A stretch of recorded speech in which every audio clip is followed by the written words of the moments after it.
Di Malaysia, bahasa Melayu tampaknya sudah diperlakukan semacam ideologi.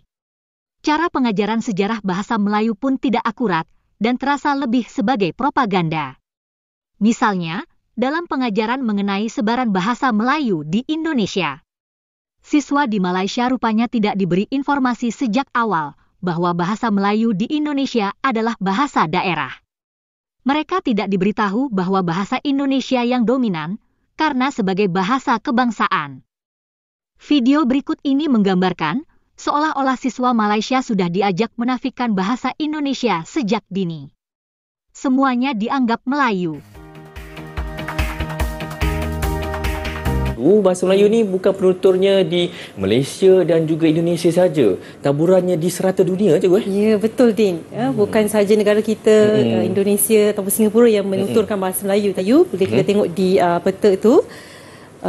Antara wilayah yang menuturkan bahasa Melayu ialah Arab Saudi, Afrika Selatan, Madagaskar, Australia Barat, Pulau Christmas, Pulau Kokos, Indonesia, Sri Lanka, Malaysia, Selatan Thailand, Kemboja, Vietnam di wilayah Melayu Champa, Taiwan, Filipina, Brunei, Singapura, New Zealand dan Pulau Easter. Sampai ke Afrika Selatan, Madagaskar boleh cikgu. Betul. Okay, siapa nak cuba jawab wilayah penutur yang 1, 2, 3? Nak cuba jawab? Zairin ke? Farisha nak jawab. Farisha. Okey, Farisha silakan. Nombor 1 Madagaskar. Okey, kita tengok. Nombor 2 Australia Barat. Nombor 3 Pulau Christmas. Okey, betul. Okey, 4, 5 dan 6. Murid cikgu di talian, siapa nak cuba jawab? Siapa nak mencuba? Adlina nak jawab, cikgu. Okey, Adlina silakan. Nombor 4 Pulau Kokos. Kos. Okey. Nombor 4. Nombor 5 Indonesia. Nombor 5.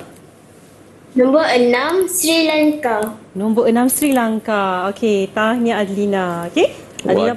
Okey, yang pertama sekali kita tengok bahasa Melayu sebagai bahasa pentadbiran. Okey, Din, pada masa dulu bahasa Melayu digunakan dalam sistem pentadbiran pada zaman Kesultanan Melayu Melaka. Okey, dan masa kini pula bahasa Melayu ialah bahasa rasmi dan digunakan dalam urusan pentadbiran kerajaan. Okey, itu bahasa Melayu sebagai bahasa pentadbiran.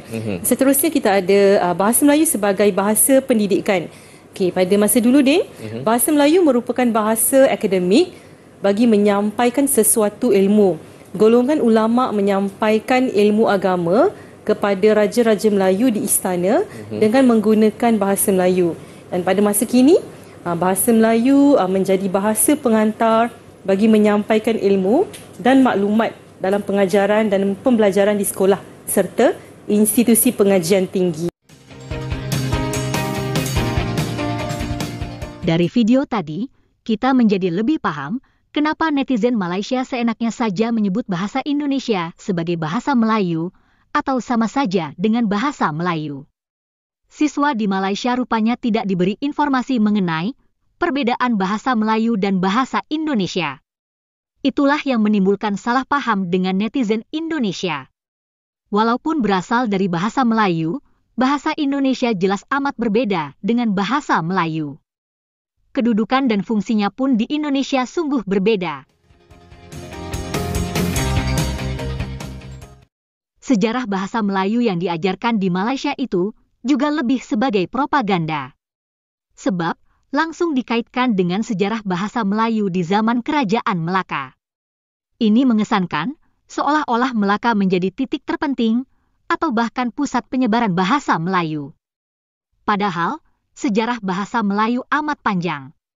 Bahasa Melayu kuno sudah digunakan di era Sriwijaya.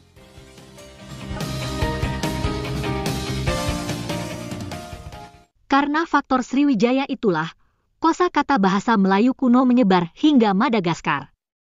Sekali lagi, kosakata bukan bahasa Melayu yang menyebar ke sana. Itu pun bukan hanya kosakata bahasa Melayu kuno, tapi juga kosakata bahasa suku-suku lain dari Nusantara. Jadi, yang diajarkan Cikgu tadi sungguh tidak akurat. Kosakata dari Nusantara itu masuk dalam bahasa Malagasy, bahasa yang kini digunakan oleh masyarakat Madagaskar. Nah, belakangan banyak mahasiswa Madagaskar belajar bahasa Indonesia, bukan bahasa Melayu. Video sejarah orang Nusantara di Madagaskar berikut ini mungkin bisa memperjelas hal itu. Genetika dan bahasa. Kemiripan antara orang Indonesia dan Madagaskar memang bukan sekedar isapan jempol belaka. Dennis Pierron dan kawan-kawan dalam makalah berjudul Genome Wide Evidence of Austronesian Bantu Admixture and Cultural Reference in Hunter-Gatherer Group of Madagascar yang diterbitkan pada tahun 2014 mengatakan gen orang Madagaskar memuat 60% orang Bantu. Orang Bantu itu sendiri adalah suku yang sebagian besar menghuni benua Afrika sebelah barat laut Pulau Madagaskar. Sedangkan 30% lainnya dalam kata-kata Pierron datang dari wilayah Jawa, Kalimantan, dan Sulawesi.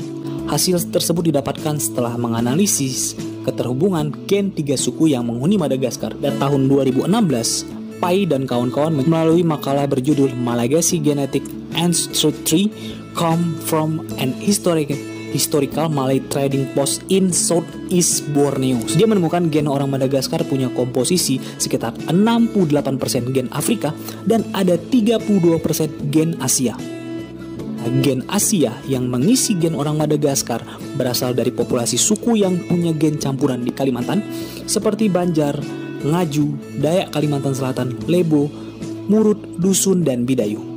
Secara lebih rinci, Pai mengemukakan sebanyak 37% gen orang Madagaskar memuat gen dari orang Banjar. Sedangkan sebanyak 63% lainnya adalah suku Bantu dari Afrika.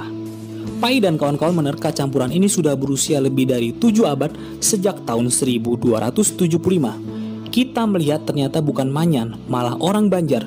Cuma saat migrasi tersebut, Kesultanan Banjar belum ada, tetapi Sriwijaya, ujar Pai kepada Tirto. Sriwijaya sendiri merupakan kerajaan bercorak maritim yang berpusat di wilayah Sumatera. Menurut Pai, orang Sriwijaya sejatinya adalah orang Melayu.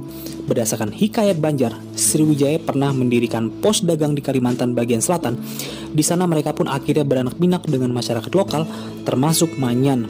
Itu bisa dilihat dari komposisi gen orang Banjar.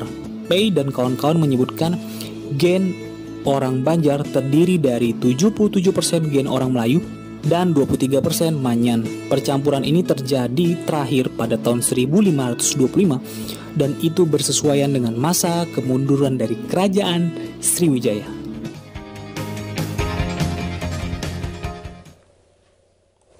Terima kasih guys sudah menyimak sajian dari kami. Tetap sehat dan semangat. Sampai jumpa lagi.